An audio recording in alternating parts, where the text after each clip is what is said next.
I need to record this. Perhaps someone will believe me, or at least if I vanish, there will be a trace of what truly transpired.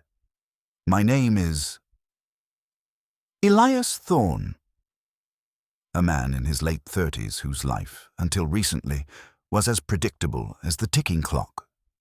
I had a respectable position as an archivist, surrounded by forgotten tomes and whispered histories. But then, I stumbled upon forgotten scrolls, texts detailing rituals and hidden pacts that should have remained undisturbed. I couldn't simply ignore what I found, so I brought it to light. A grave error. Within days I was ostracized, my reputation shattered. My savings dwindled, and I found myself adrift. Desperation led me to a cryptic advertisement. Night watchman needed, the Gloomwood Inn. High pay, immediate start. No experience necessary. It seemed too good to be true, a desperate gamble. The journey to Gloomwood was unsettling. The road, barely a path, wound through ancient, gnarled woods that seemed to lean in, watching. The sun dipped below the horizon, casting long, unsettling shadows as I arrived at the Gloomwood Inn. It was an archaic structure, its timber groaning under the weight of years, its windows like vacant eyes. A faded, hand-painted sign creaked in the wind, almost entirely illegible. I pushed open the heavy oak door, a rusty bell above chiming a mournful sound. The air inside was thick with the scent of damp earth and forgotten incense. Behind the scarred counter sat an old man, his face a road map of deep lines. He didn't acknowledge me, engrossed in an ancient, leather-bound book. "Can I help you?" he croaked, his voice like gravel. "Yes, I'm Elias Thorne.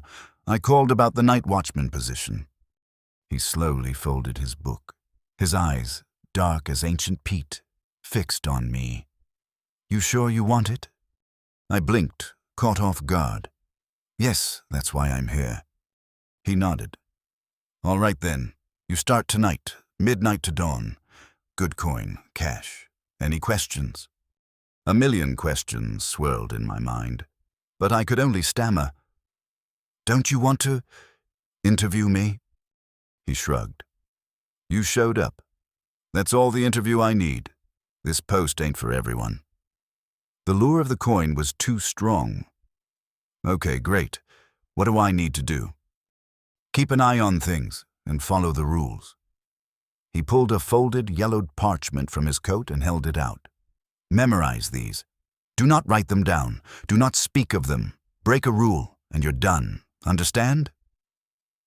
I took the paper, my hand trembling slightly. "Understood." "Good. See you at midnight."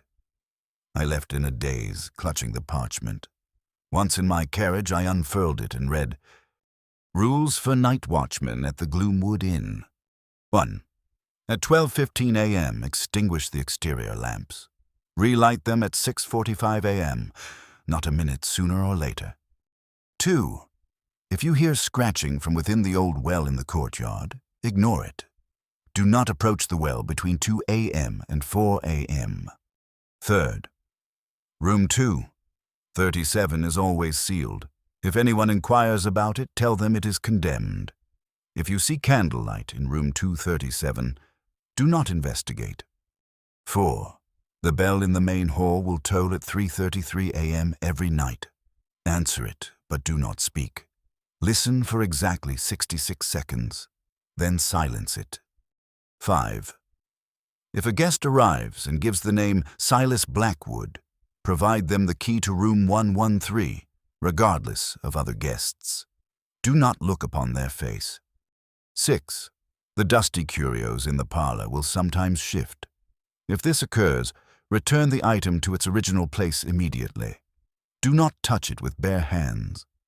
7. At 5:55 a.m., secure yourself within the cellar for exactly 5 minutes. Do not emerge early, no matter what sounds you perceive. I stared at the list, my mind reeling. This had to be some morbid jest, a test for new hires. But something in the old man's gaze had been deadly serious. I checked my pocket watch. 11:45 p.m. I had mere moments to decide if I would truly endure this. The image of my empty hearth, the looming eviction notices, the sneers of my former colleagues as I was escorted from the archives flashed in my mind. I took a deep breath and dismounted. The old man was gone when I entered the inn at midnight.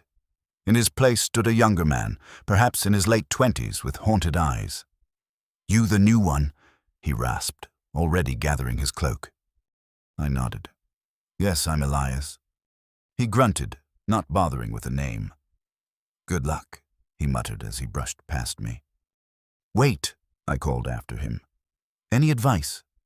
He paused at the threshold, not turning. "Aye, follow the rules." And then he was gone, swallowed by the creeping mist. I settled into the chair behind the counter, my heart a frantic drum. The rules were etched into my mind. I watched my pocket watch obsessively as 12:15 a.m. approached. At the exact moment, I went outside and extinguished the exterior lamps. The courtyard was plunged into deeper gloom, save for a few faint glows from distant village lights. As my eyes adjusted, I could have sworn I saw something stir in the shadows near room 237, but when I focused on it, there was nothing. Back inside, I tried to calm myself by exploring. There was little to see: a cramped storeroom, a small pantry, and a hidden chamber with a dusty cot and a cold hearth. I assumed this was for the night watchman's repose, though the thought of resting here made my skin prickle.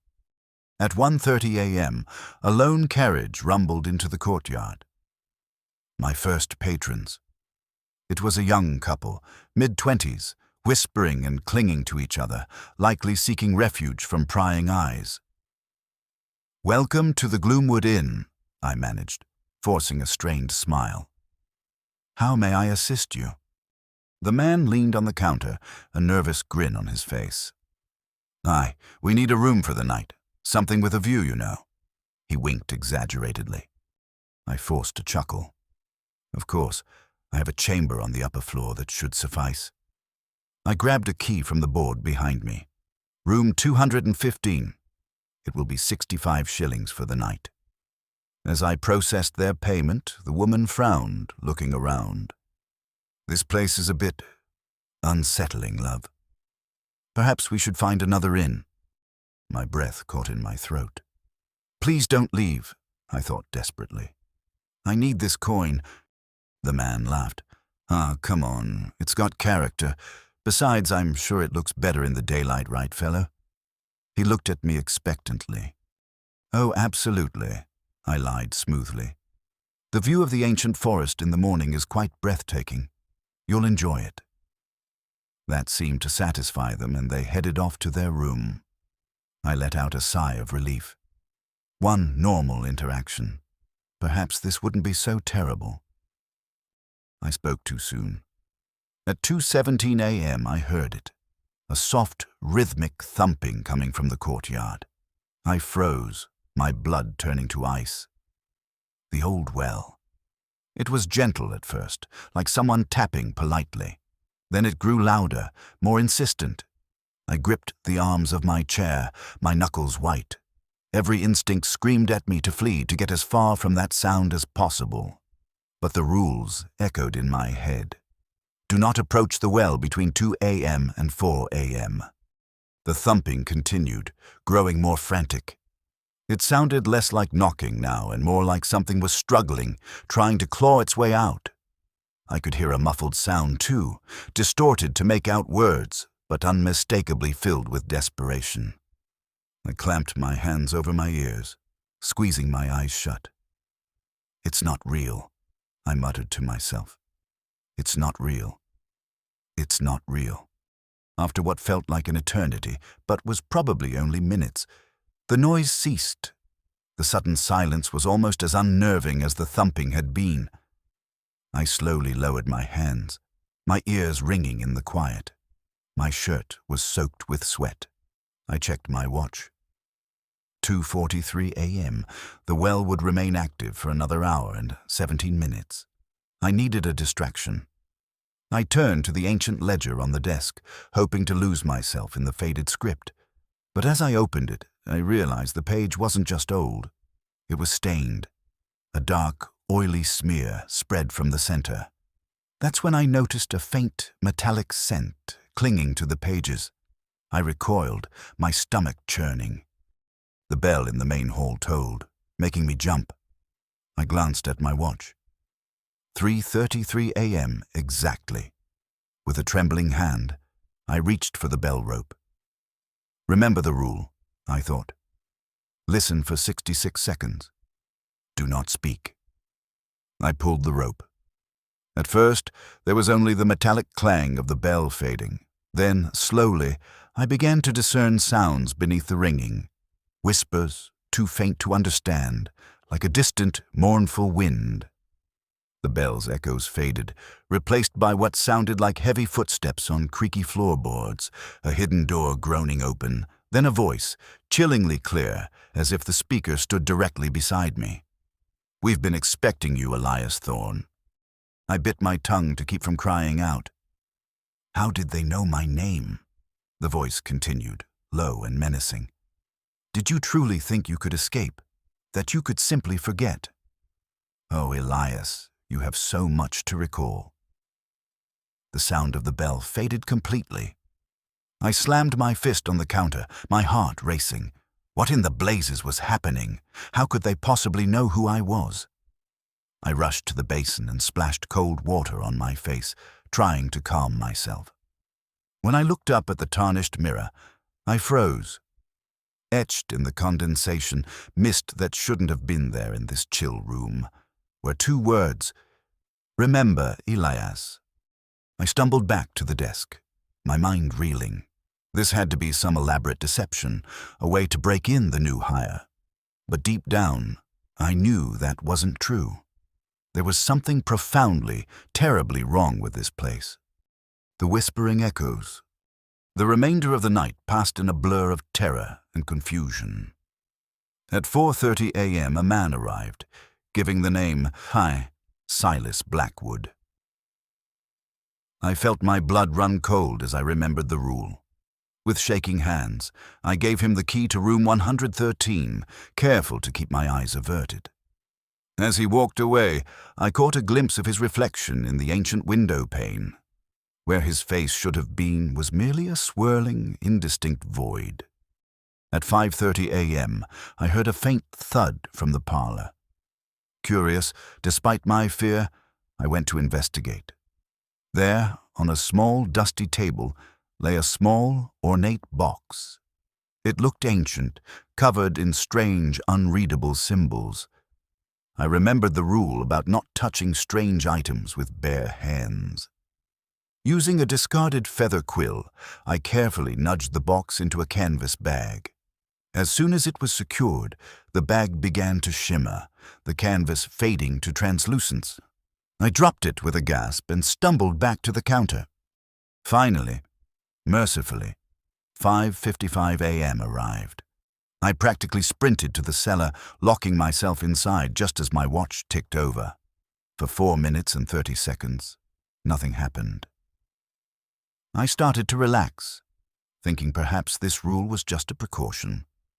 Then I heard it, a low, guttural growl right outside the heavy wooden door. The latch rattled. Something massive slammed against the wood, making the whole cellar shudder. I pressed myself into the corner, biting my fist to keep from crying out. The door bulged inward with each impact. I was certain it would burst open at any moment. I squeezed my eyes shut, silently begging my watch to move faster. And then, silence. I cracked one eye open. 6 a.m. exactly. With legs like jelly, I stumbled out of the cellar. The hallway was empty. There was no sign of whatever had been trying to get in. At 6:45 a.m., I relit the exterior lamps. I'd never been so relieved to see the first light of dawn. The old man from last night walked in at 7 a.m. sharp. He looked me up and down, taking in my disheveled appearance and wild eyes. "You survived," he grunted, sounding almost surprised. "Want to quit?" I opened my mouth to say yes, to tell him he could keep this cursed post, but then I thought of my empty coin purse, of the looming landlord. "No," I heard myself say. "I'll return tonight." He nodded, unsurprised. "See you at midnight, then." As I walked to my carriage, my phone, a modern anomaly in this place, vibrated. A text from an unknown number. "Good work, Elias. You are remembering. See you soon." I drove home in a daze, my mind racing. What had I stumbled into? What did they mean I was remembering? And most importantly, how did they know who I was? Little did I know. This was only the beginning. The true horror of the Gloomwood Inn and my profound connection to it was yet to be unveiled. The veiled figure. Night 2. I spent the day in a fog, alternating between fitful naps and paranoid searches of ancient folklore texts. I found nothing about the Gloomwood Inn, which seemed impossible in this day and age. It was as if the place existed outside of common knowledge. As night fell, I seriously considered not returning, but the thought of utter destitution, of being unable to care for myself. I couldn't do it. So, at 10:30 p.m., I found myself driving back to Gloomwood, my stomach a knot of dread. The old man was there again, reading the same ancient tome. He barely looked up as I entered. "You're early," he grunted. I nodded, not trusting myself to speak. He slowly folded his book and fixed me with that unnerving stare. "Listen, boy, you made it through one night. That's more than most, but it darkens from here. You sure you wish to remain?" I swallowed hard. "I need the coin," I said weakly. He shook his head. "Coin ain't worth your soul, lad. But it's your choice." He stood up, grabbing his cloak. "Oh, and one more thing. There's a new rule tonight. Check the secret compartment." With that, he left. I waited until I heard his carriage pull away before feeling around the desk. Hidden beneath a loose panel was a single slip of parchment. Rule 8. If you see a young woman in a white tattered gown, do not let her enter. No matter what she pleads or attempts, do not unlock the door. Great, because things weren't unsettling enough. The night began, much like the previous one. I extinguished the lamps at 12:15 a.m., settled behind the counter, and tried not to flinch at every creak of the old inn. Around 1 a.m., a heavy cart rumbled into the courtyard. An older man, probably in his 60s, came in, looking utterly spent. "Evening," he said, his voice raspy. "Got a room?" I nodded, reaching for a key. "Just you tonight." He grunted an affirmative. As I was checking him in, I noticed his hands. They were covered in what looked like dark, viscous fluid, but there was something wrong about it. It was too black, almost shimmering faintly in the dim lamplight. I must have been staring because he suddenly pulled his hands back, shoving them into his pockets. "Had some trouble with the wagon on the way," he muttered, not meeting my eyes. I quickly finished the check-in process, handing him the key to room 109. As he turned to leave, I caught a faint, sickening odor. It wasn't sweat or dust. It was acrid, metallic, with an underlying sweetness that made my stomach turn. Once he was gone, I found myself obsessively scrubbing my hands, as if I had touched something truly foul. What was wrong with me? He was just a weary traveler, wasn't he? The next few hours passed uneventfully. I dealt with the 3:33 a.m. bell toll. More whispers this time, sounding like an argument, and carefully avoided looking at room 237, where I could swear I saw flashes of light beneath the sealed door. At 4:17 a.m. it happened.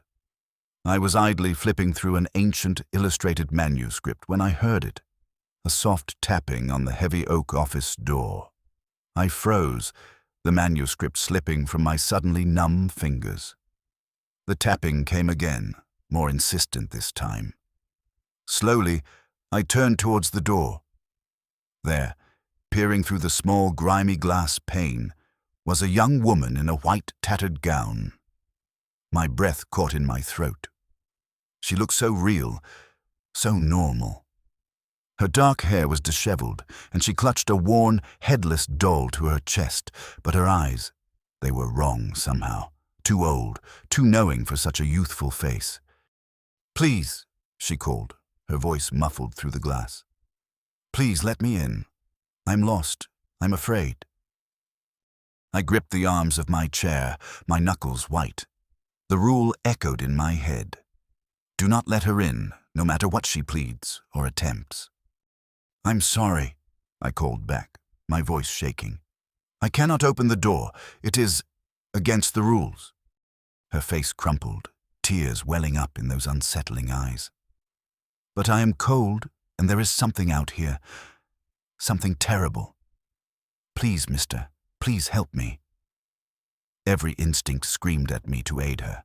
What kind of monster abandons a lost soul to the cold? But I remembered the old man's words. "Coin ain't worth your soul, lad." "I am so sorry," I said again, feeling like the most heartless man in the world. "I truly cannot. But I can summon someone for you. The constabulary or your kin." Her expression changed in an instant. The tears vanished, replaced by a look of pure malevolence that chilled me to my core. When she spoke again, her voice was different, deeper, layered with other voices, ancient and filled with hatred. "You'll regret this, Elias Thorne," she hissed. "You cannot hide from what you have done. We will make you remember. We will make you pay." And then she was gone. One moment she was there, pressing against the glass, and the next she had vanished into thin air. I sat there, shaking for what felt like hours. What did it mean? Make me remember. What had I done? The questions swirled in my mind, making me dizzy with fear and confusion. I don't recall extinguishing the lamps or the old man arriving. I only know that suddenly I was in my carriage, driving home in the early morning light. As I pulled into my humble abode, my phone buzzed. Another text from the unknown number. 2 down, 5 to go. The past always catches up, Elias. I deleted the message with trembling fingers and stumbled up to my rooms. My cat, a tabby named Whisper, greeted me at the door, meowing for breakfast. The normality of it, my cat, my cluttered rooms, the morning sun streaming through the window, felt surreal after the night I'd endured. As I poured kibble into Whisper's bowl, a wave of dizziness washed over me. I gripped the counter, squeezing my eyes shut as images flashed through my mind. A stark, white chamber, the metallic tang of something antiseptic, a figure in a dark cloak leaning over me, whispering something about successful suppression of memories. I gasped, my eyes flying open. What in the hell was that? A forgotten dream? Some kind of hallucination brought on by stress and lack of sleep? But deep down, I knew it was something more. Something I had forgotten, or been made to forget. I sank to the floor, my back against the cabinets. Whisper rubbed against my leg, purring, oblivious to my internal turmoil. I absent-mindedly stroked her fur, trying to make sense of everything. One thing was becoming agonizingly clear. The Gloomwood Inn was more than just a chilling place with bizarre rules. It was connected to me somehow, to my past, and if I wanted answers, I would have to return. God help me, I would have to return. The forgotten memories. Night 3. I spent most of the day researching, though I wasn't sure what exactly I was looking for. I delved into the local histories of Gloomwood, searching for any mentions of the Gloomwood Inn or strange occurrences in the area. I found nothing concrete, just vague forum posts about people feeling off in that part of the countryside. I also tried to dig into my own past, hoping to jog some memory of what I might have forgotten, but aside from that brief, unsettling flash in my kitchen, nothing came. It was like there was an unseen barrier in my mind, blocking off a part of my life. As night fell, I felt the familiar dread settling in my stomach, but mixed with it now was a perverse sort of anticipation. I needed answers, and the Gloomwood Inn seemed to hold the key.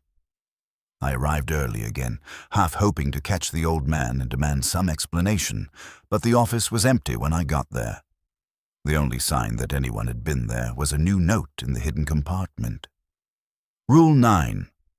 At exactly 1:23 a.m., go to the dusty curios in the parlor and rotate the small hourglass twice, then the compass once. Take whatever appears and place it under your pillow in the hidden chamber. Do not look at it. I read the note 3 times, my unease growing with each pass. What kind of twisted game was this? The first few hours of the shift passed without incident. No guests checked in, which was both a relief and oddly unsettling. The silence felt oppressive, like the entire inn was holding its breath, waiting for something. At 1:22 a.m., I stood in front of the dusty curios, my heart pounding. As soon as my watch ticked over to 1:23, I rotated the hourglass twice, then the compass once. The air shimmered, and instead of the usual creak of aged wood, there was a soft, almost ethereal hum, like air being drawn in. Then something materialized on the table. Following the rule, I kept my eyes averted as I reached in. My fingers closed around something small and cold. It felt like finely worked metal with intricate engravings I could feel but didn't dare look at. I hurried to the hidden chamber, slipping the object under the pillow on the cot. As soon as I let go of it, I heard a faint, disembodied whisper, too quiet to make out words. I practically ran back to the front desk, slamming the door behind me. The 3:33 a.m. bell toll came right on schedule. This time, instead of whispers or footsteps, I heard what sounded like an ancient, crackling gramophone recording, then a man's voice, clinical and detached. Subject ET continues to resist memory suppression. Recommend increasing dosage and moving to more aggressive reconditioning techniques. The line went dead. I sat there, frozen, as the implications of what I'd heard sank in. ET, Elias Thorne, they were talking about me. But what did it mean? Memory suppression? Reconditioning? It sounded like something out of a gothic horror tale, not anything that could happen in real life. And yet, those flashes I'd been having, the gaps in my memory, the feeling that there was something important I'd forgotten. I was so lost in thought that I almost missed the sound of footsteps outside. I looked up just in time to see a figure walk past the office window. It was the man from last night, the one with the strange, oily hands. He was walking towards room 237. I knew I should ignore it. The rules were clear about not investigating that room. But my curiosity and growing desperation for answers overrode my caution. I slipped out of the office, following at a distance. The man stopped in front of room 237, pulling something from his pocket. It looked like a key, but unlike any I'd seen before. It was long and oddly shaped, more like an arcane tool than a normal room key. He inserted it into the lock, and I heard a series of clicks and whirs like intricate clockwork mechanisms. The door swung open, and warm, golden light spilled out. I crept closer, trying to get a glimpse inside. What I saw made no sense. The room beyond the door was massive, far larger than should have been possible given the inn's size. It looked like some kind of strange arcane laboratory, with banks of pulsing, glowing crystals and swirling conduits lining the walls. In the center of the room was a chair. No, more like a throne, covered in shimmering wires and blinking glyphs. And strapped to that chair was me. I stumbled back, my mind reeling. It wasn't possible. I was here, outside the room. How could I also be in there? The man turned, finally noticing me. His face twisted into a snarl, and he started towards me. I ran, not stopping until I was back in the office, the door locked behind me. I sank to the floor, my breath coming in ragged gasps. What had I just seen? Was I losing my mind? I went through the motions of the other rules. The cellar at 5:55. relighting the sign at 6:45, but I was on autopilot, my mind still trying to process what I'd witnessed. As I was leaving, the old man caught my arm. "You saw something you shouldn't have," he said, his voice low and urgent. "Be careful, boy. The veil between worlds is thin here, and some gates, once opened, cannot be closed." I drove home in a daze, my mind spinning. When I got to my apartment, there was an envelope taped to my door. Inside was a single, faded daguerreotype. It showed me strapped to that chair in room 237, my eyes wide and terrified. On the back, written in dark, ancient ink, "The experiment is not over, Elias. It is merely beginning." I sank to the floor, the daguerreotype clutched in my trembling hands. What had I gotten myself into? And more importantly, how was I going to escape?